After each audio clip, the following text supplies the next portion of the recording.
Ari. I'm in the business coaching space, so I help a lot of clients remove the roadblocks that hold them back from advancing their business. One of the questions I wanted to ask you, Ari, was around the traditional lead generation of leads coming from a website. One of my clients has sort of experienced this.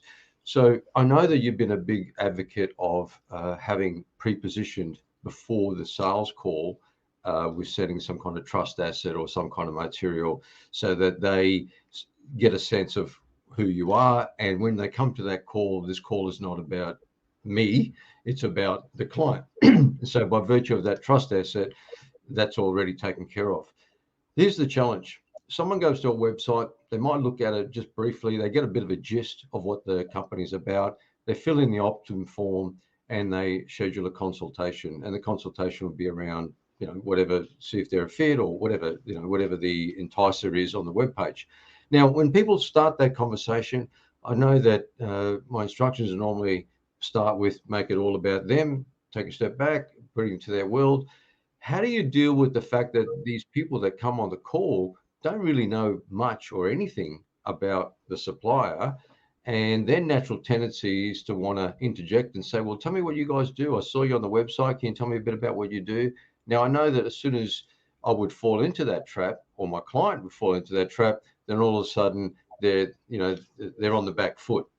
So has that sort of given you some perspective as to what I'm sort of the situation? And yes, it's the moment that happens a lot with experts and advisors who meet with someone for the first time and don't have a structure or framework for how to keep the ball in their court. Yeah. So in that scenario, when someone says to you, who's not well prepared in advance, and says to you, what do you guys do? What can you do for me? How are you different? All those crazy questions. What you do is you let them know specifically, not a sales pitch on your company or your services, but you basically summarize in a quick sentence, what is the one or two core problems that you help people solve? So if they say, so what do you guys do? What you'd say is, well, we specifically help people solve these two issues, issue 1 and issue 2, it's holding them back from success. If it's okay with you, may I ask you a few questions about yourself to understand more context to your situation and what you're trying to work on? And then we can take it from there. Would that be okay with you, Mary? Yeah, great, Harry.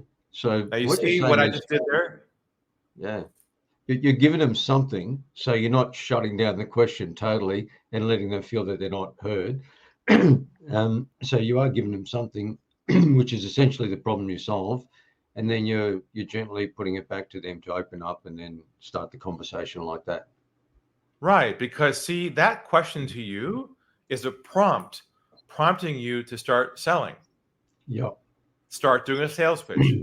That's what these buyers are programmed to do from over the many, many years of all the salespeople out there trying to pitch and sell. That's the challenge, is they've educated these buyers to expect sales pitch. But when they get to your quote office, your clinic, Sam, you're a doctor. You don't know how to pitch. You don't sell at all. You only diagnose problem. You're a problem-centric advisor. So you only discuss the problems you help people solve. Now, if they don't resonate with those problems, they clearly aren't a fit. You exit them out the door. Yeah. So you always got to anchor the entire process around the core problems that you solve, because the irony of all this is they know what you do. They wouldn't show up if they didn't. They know you're a coach here or an advisor here, or it's not a surprise what you do. I'm sure they would not show up if you were a mystery.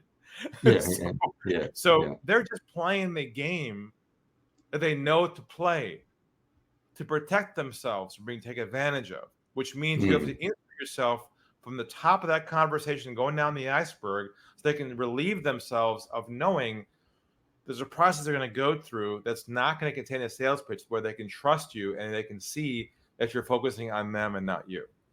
Yeah. I like that, Ari, because it enables me to answer their question, give them some context, but I'm framing it with the way that the problems I solve. I don't tell them about how long I've been around, what I've been doing, and all that stuff. It's just framing it around that, and then gently back to them, and let's start off with that. Here's the thing. They don't really care about you. Nothing personal, Sam. You're a nice guy. Mm. They don't really care about your business, how many years you've been in business, who your clients are. They don't really care about that. They don't really Yeah. care about even how you solve their problem. What they care about initially is this question in the back of their mind. Are you the one to solve my problem or not? Not how Yeah. you do it. So they're just going through the rote process they've been conditioned to do over the years by other folks who've been trained the opposite way of this way. And so now we're getting people coming our way who we have to reframe in a gentle with bedside manner, doctor approach to bring them back into a frame where they can relax, drop their shoulders and calm down, get centered and feel safe and comfortable with you, that you're not going to use them for your purposes. You're going to simply identify their issues, x-ray the problem, help them see the gravity and the seriousness of it, ask if it's a priority to solve or not. And if it's not, then no problem. Have a nice day. If it is, then you onboard them from there. What if they're a little bit bullish, and even though you say that you open up with them and they tell you a little about it, and then they jump back to you again, and they say, well, how long you guys been around for? And they still. Here's what you say. Here's what you say, John. I'll be happy to answer all your questions for you. Every single one that you have in the back of your mind. I promise I will answer every question you have. Would it be okay first if I can get the lay of the land, the landscape of your situation, the context for what brought you here today, so I understand the inputs and outputs as what you're trying to solve, then we can take it from there. Would that be okay with you, John? Man, that's beautiful. You got to keep turning things around, Sam, so they don't put the ball in your court.